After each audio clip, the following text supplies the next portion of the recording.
Continuando. O segundo fator está atrelado ali o primeiro, renascimento das cidades e renascimento comercial. O que contribuiu? As cruzadas, como eu falei, as cruzadas deixaram as estradas mais seguras. É a mesma coisa aqui. Se tiver um monte de carro de polícia ao longo da estrada, ou da rua aqui, eu indo para casa, não é mais seguro? Não sempre fica ali um carro da polícia ali na esquina aqui da Ponte Mix? Então assim, alguém vai assaltar ali na frente? Não, porque está ali, né, a força policial ostensivamente, então não permite, só se for um doido, né, um suicida, né? Então as cruzadas serviam dessa forma. As cruzadas serviam como força policial. As viagens estavam seguras. Aumento populacional, então as pessoas, a vida estava melhorando, as pessoas foram morar, fugir do campo, dos feudos, foram morar nas novas cidades. Fim das invasões bárbaras no século IX. As últimas invasões bárbaras foram dos vikings, que era uma tribo germânica nórdica, né? Lá da Escandinávia, Suécia, Noruega, Dinamarca, eles vinham dessa região, tá? E aí começam a surgir as primeiras cidades, burgos.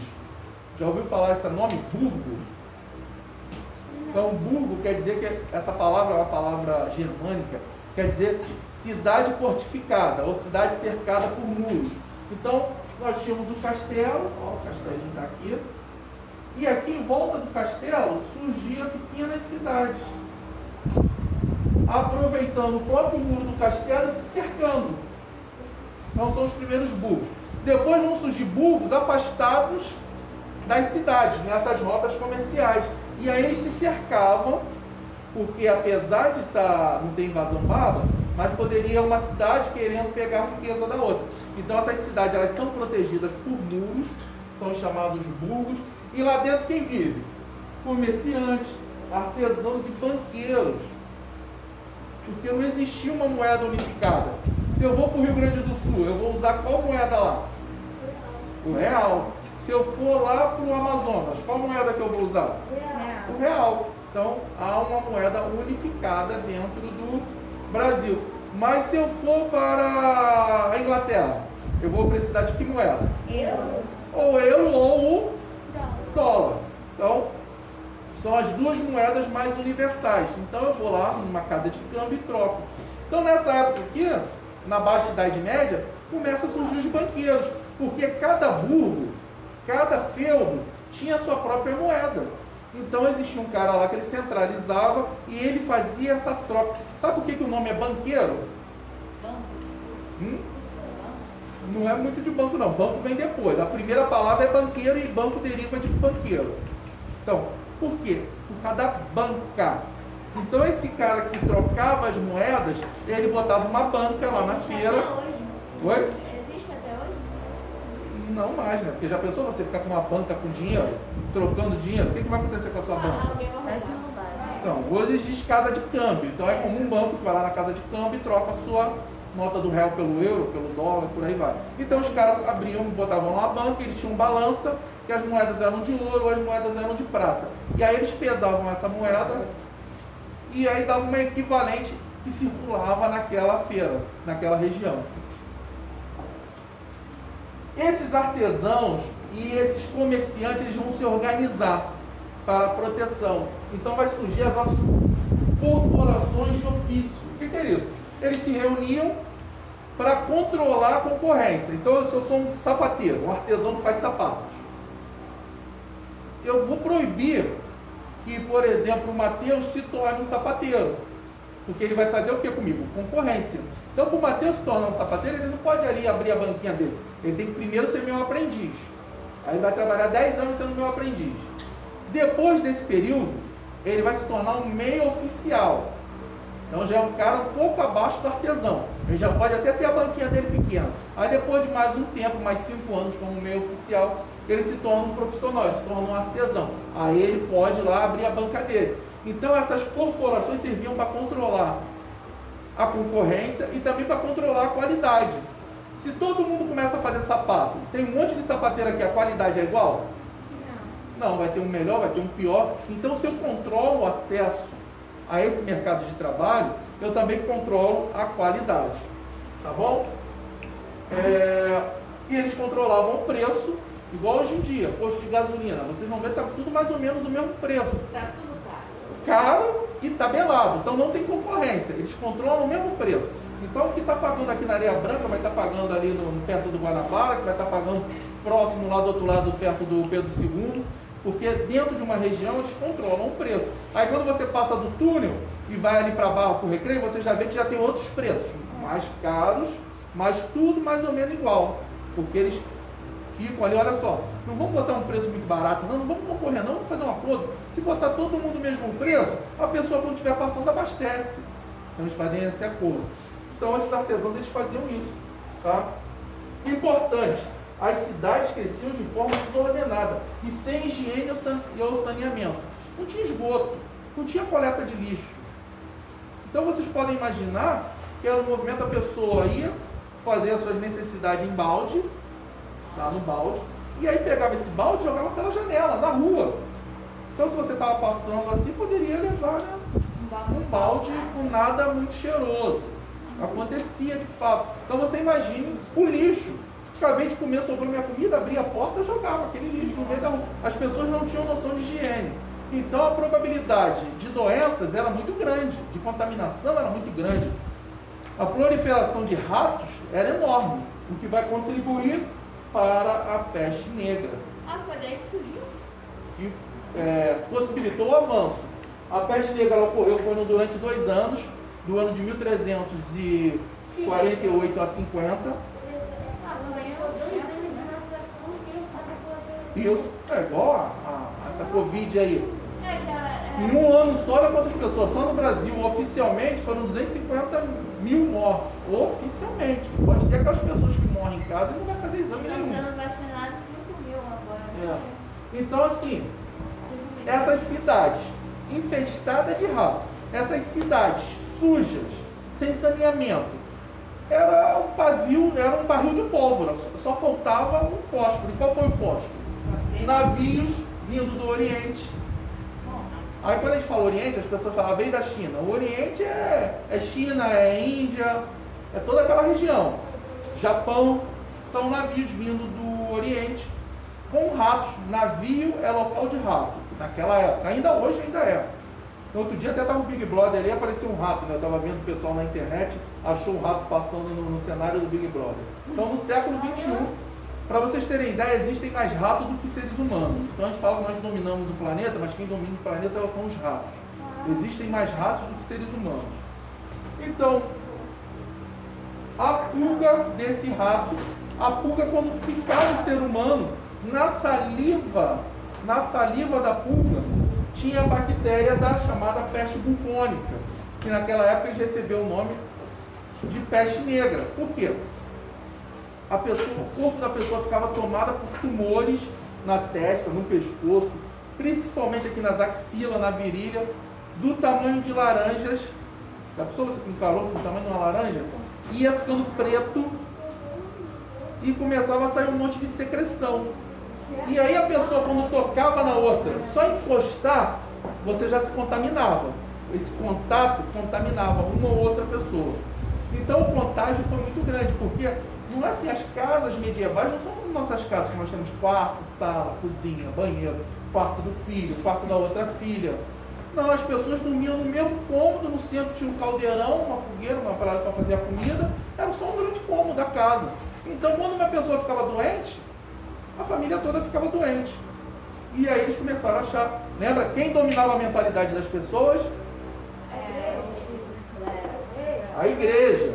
Então começaram a achar que era bruxaria, que o ser humano estava se desviando da palavra de Deus, e eles começaram a tentar achar culpados. Como hoje nós estamos achando que o culpado da Covid é a China, naquela época eles começaram a falar que eram os judeus, porque foram lá,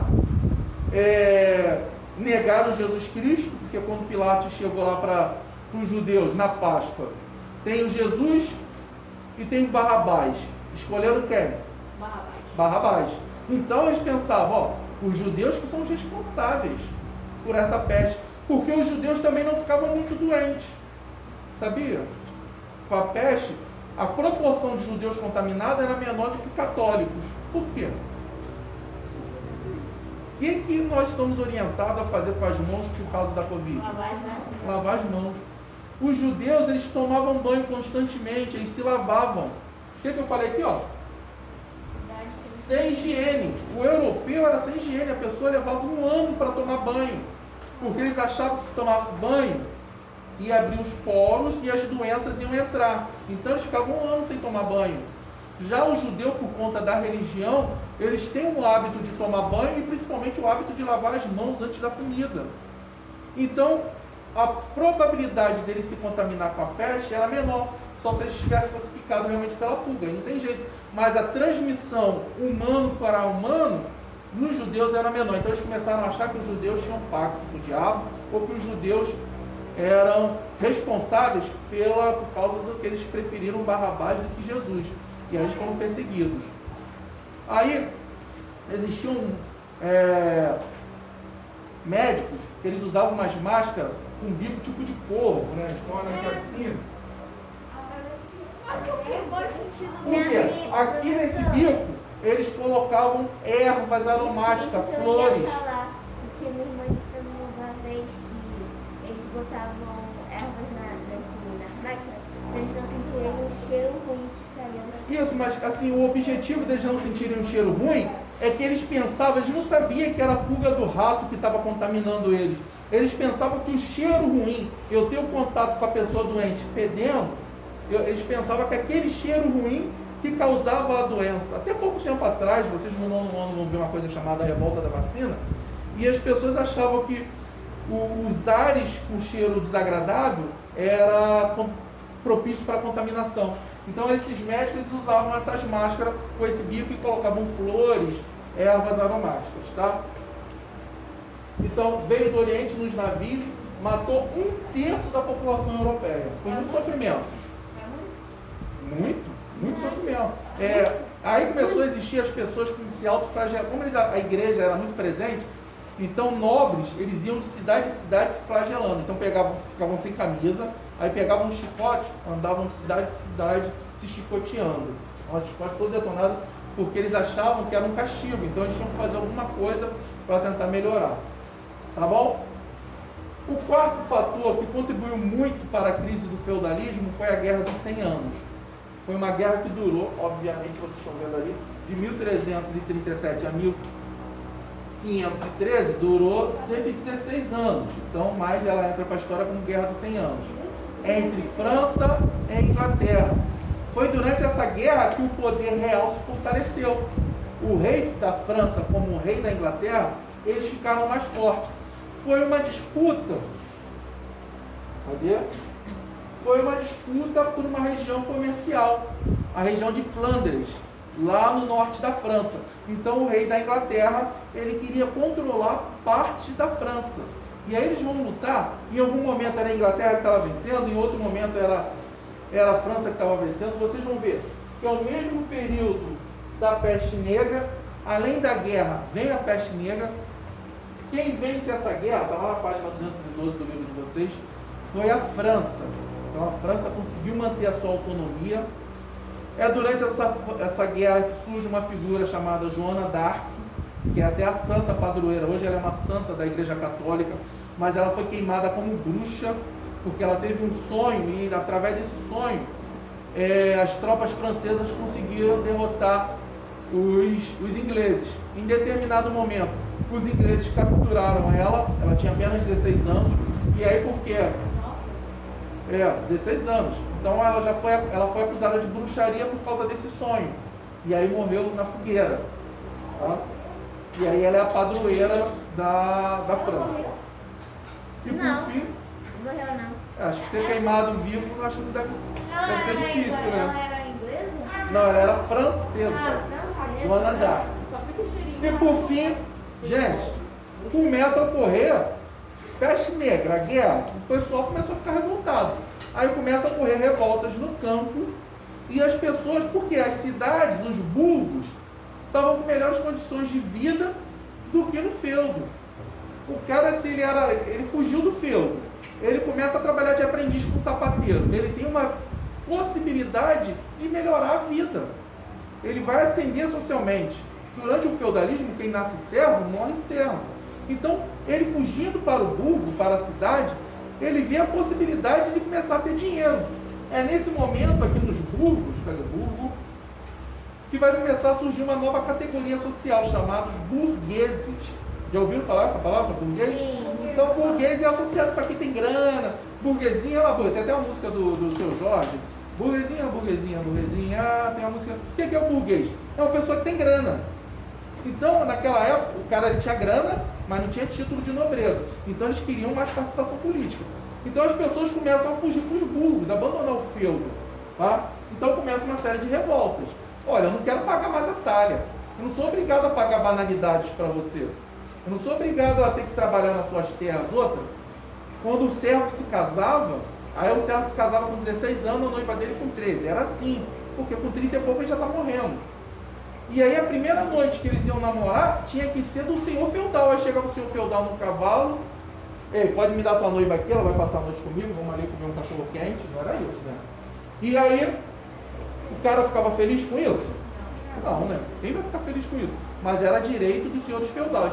Tem um filme muito bom que retrata isso, Coração Valente. Aí o cara casa, aí quando ele vai para a cabaninha dele, para a casinha dele com a noiva, chega o senhor feudal, quer botar lá no cavalo e levar para o castelo. E aí aqueles caras daquela vila entram numa revolta, mata o senhor feudal, taca fogo em tudo. Por causa disso, eles, não tem mais isso não. E aí é uma ruptura do sistema, há uma ruptura, acaba esse sistema de servidão. E aí a consequência, centralização do poder nas mãos dos reis. Para a gente fechar, o feudalismo ele é marcado pela descentralização. Cada nobre manda no seu pedaço de terra. É nesse momento que o rei olha, opa, está tendo muita bagunça. Eu vou centralizar o poder nas minhas mãos. Os senhores feudais, barões, condes, duques, eles vão perdendo poder e o rei vai tendo poder. Aí vai surgir uma coisa chamada absolutismo, que a gente vai ver mais para frente. Beleza? Gente, para casa, exercício. Aí no exercício semana que vem a gente vai debater mais esses pontos. 213 a 215. Beleza?